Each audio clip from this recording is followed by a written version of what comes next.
people over the years kept saying, oh, you have to make them in 3D.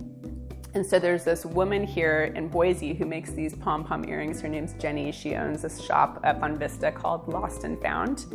And she created this class where she was teaching people how to make pom-poms. And as soon as I saw these, I was like, that could be the start of a Poofy something. So my husband and I took her pom-pom making class. This was about a year ago. And Jenny I told her what I was trying to do. She gave me a few tips on, things to explore. And I just started trying to make these initial 3D Poofies. And the first few didn't look great. I had googly eyes. They looked kind of like a 6th grade after school project, they were not really ready for market. But my same girlfriend, Lila Warren, who sort of coached me on how to do shows early on with the Silicon Valley thing, she had a huge background in sculpture.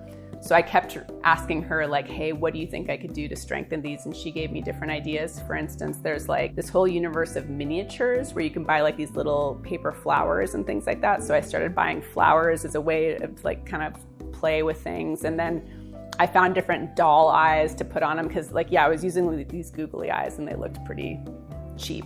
And then another girlfriend of mine came over and she said, oh, you need better yarn.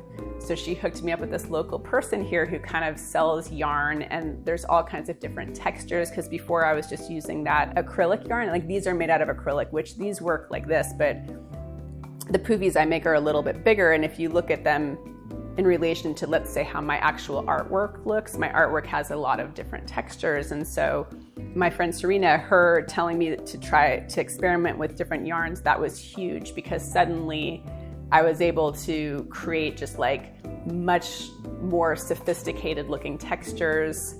And around that same time, my husband was helping, because he took the pom-pom class with me. He was also helping me make some of the bodies, and he came up with a square shape, and he was the one that kind of experimented with making different tube shapes of the 3D Poofies.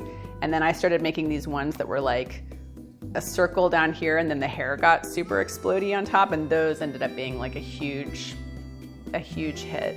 And yeah, I just basically experimented with ribbon or different eyes and different mouths. Eventually I got little white paper mouths, and then black wire mouths. Those ended up being a huge seller over Christmas because they're Christmas ornaments, and they ended up, I think I made 250 individual ornaments last year. And they were so successful that I've continued to make them this year, and they've continued to sell. And now I'm kind of in I'm okay, I've got to start stockpiling for the upcoming holiday season, because they each take between 1 and 2 hours to make, depending on how complicated they are. I do this for myself, when I come up with an ornament that looks cute in the end, it makes me happy. Every time I finish one, I'll go and I'll show my husband and I say, look, it's cute, And I find that the longer I do this, sometimes I get even slower, because I get more perfectionist about, making it totally perfect, because I know when I stick them in the stores, sometimes people pick them up and squish them, and then they get kind of messed up. So it's I have to make them more resilient. Absolutely, I could do them faster, I can do them cheaper, we could send it to China, of course, that's all possible, but again, it's not why I do it.